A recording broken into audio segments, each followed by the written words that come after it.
the amount of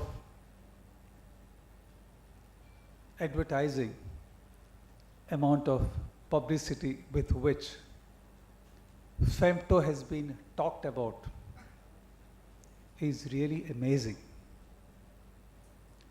It is no wonder that there are several tall claims that are made.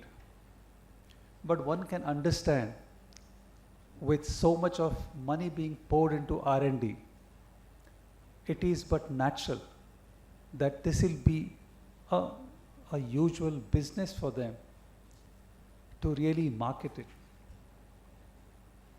But time has come for us to really look at this technology and form an impartial opinion as to how effective and how good is the procedure. You know, it takes you back to the early days of 70, when phacoemulsification was in its absolute rudimentary stage. And some of our early ophthalmologists doggedly worked at it. And we know those machines. And there were those gullible patients or generous ones who let their eyes be experimented upon. And that is what has resulted into all the fruits that we are reaping today. That phaco technology, he has really come of age.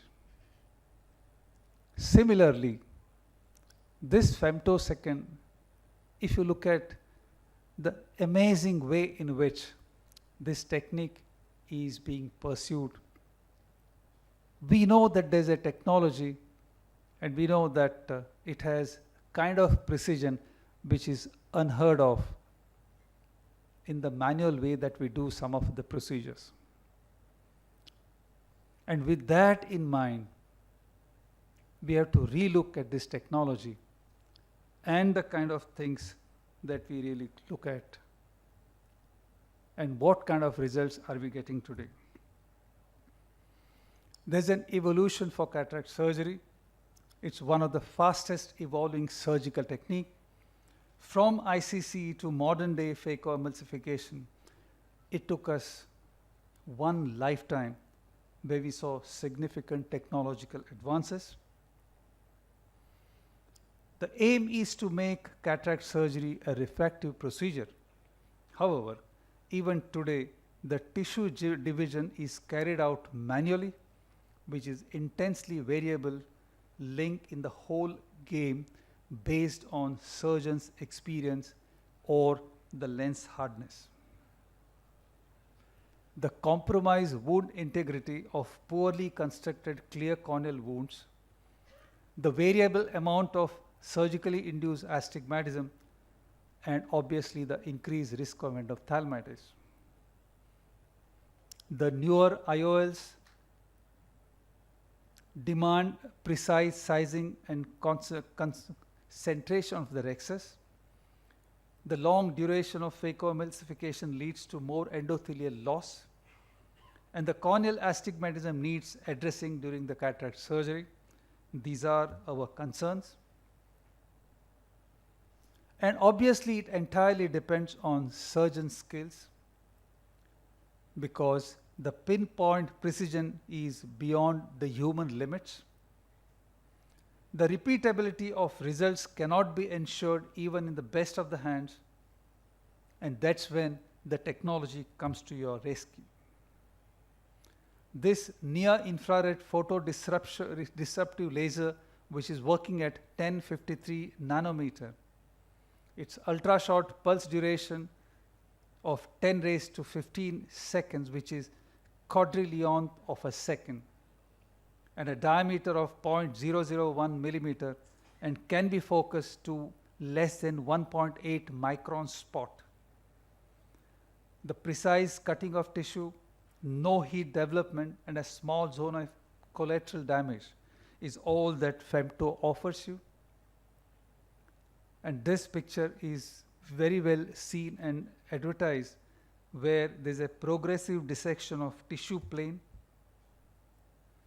Initially, it was introduced into ophthalmology for creating precise corneal flaps for LASIK. It was further modified to make precise incisions and planes in the lamellar and penetrating corneal procedures. Then femtosecond laser assisted refractive procedures like flex and smile came into vogue, and today we have the flax, which is femtosecond laser assisted cataract surgery. It's essentially in the flax platform we have laser delivery and anterior segment imaging, and both of these things together, they give us the fantastic results that are claimed.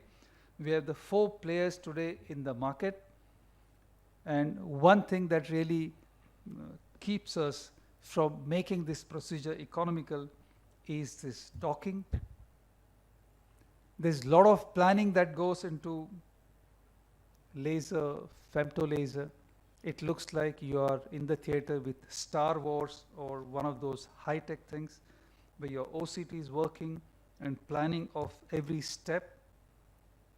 Your planning of astigmatic keratotomies, planning of your incision, and this is what really you are amazed at.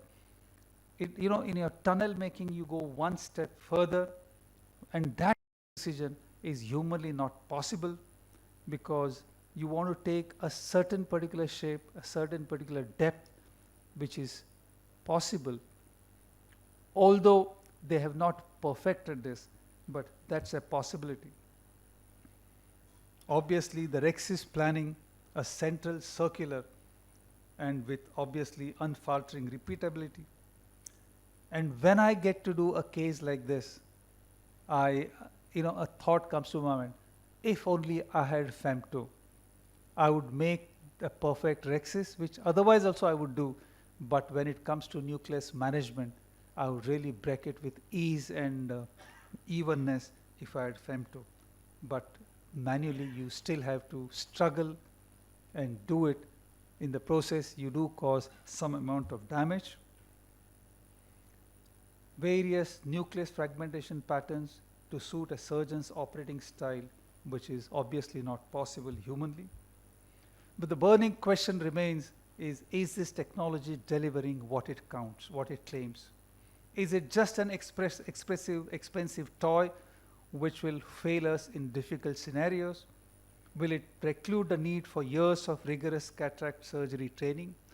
One day I was sitting with a femtosecond surgeon, and I said, now that you have this machine and you're using it regularly, do you think in the future, 10 years from today, a cataract surgeon will not really have to struggle with his phaco and will be easily able to do it?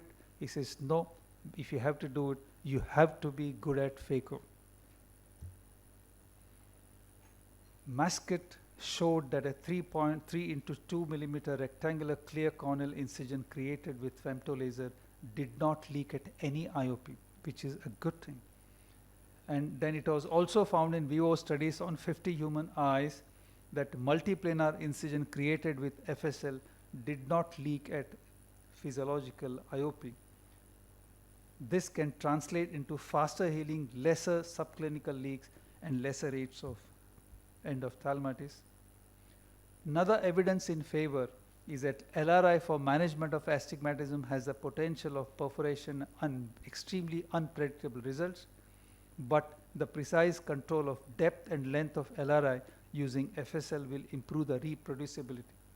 And of course, a step going further, the intrastromal LRI maintain the corneal innervations and decrease chance of infection as the surface is not breached. The size and circularity of anterior capsular axis is an important determinant in the position and performance of the lens. The tilt, rotation, decentration, and changes in effective lens position have profound effects with toric, accommodating, and multifocal lenses. The FSL rexes were shown to be significantly more reproducible in terms of size, circularity, and centration.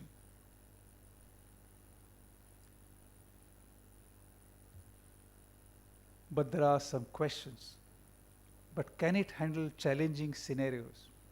Femtosecond laser assisted capsulotomy rescue for rhexis enlargement. Of course, we have seen it, and Burkhardt Dick has always shown that in extreme situations, a femtosecond has come to his rescue. There's a series of 4 infants, and this is something which with a manually you can never do, a well-centered anterior and posterior rhexis, so that you can easily put your lens in the back, which is amazing result. It's also possible in a small pupil by putting a Malugins ring or iris hooks and then continue with your femtosecond.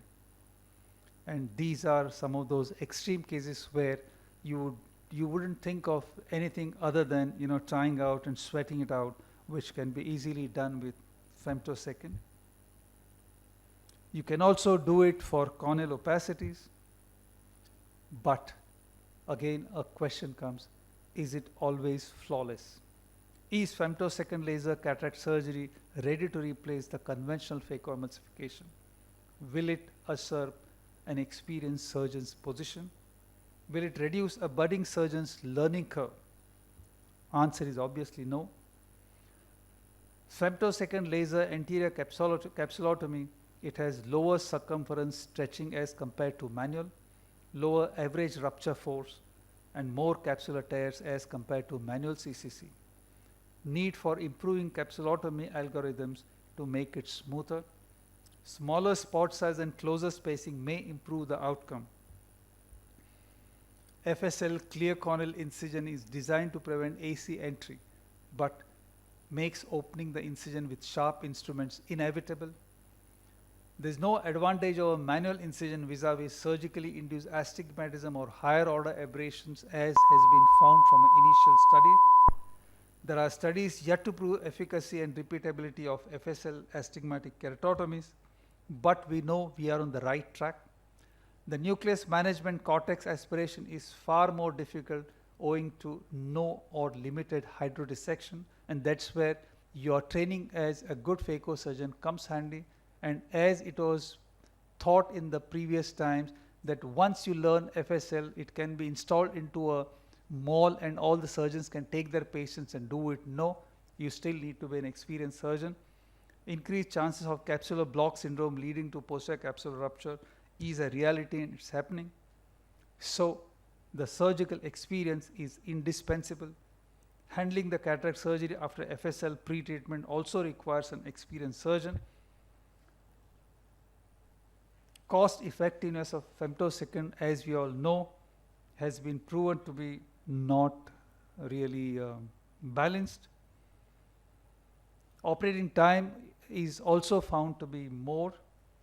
The conclusion was from a study that additional steps required to perform femtosecond laser assisted cataract surgery resulted in a statistically significant longer time per case.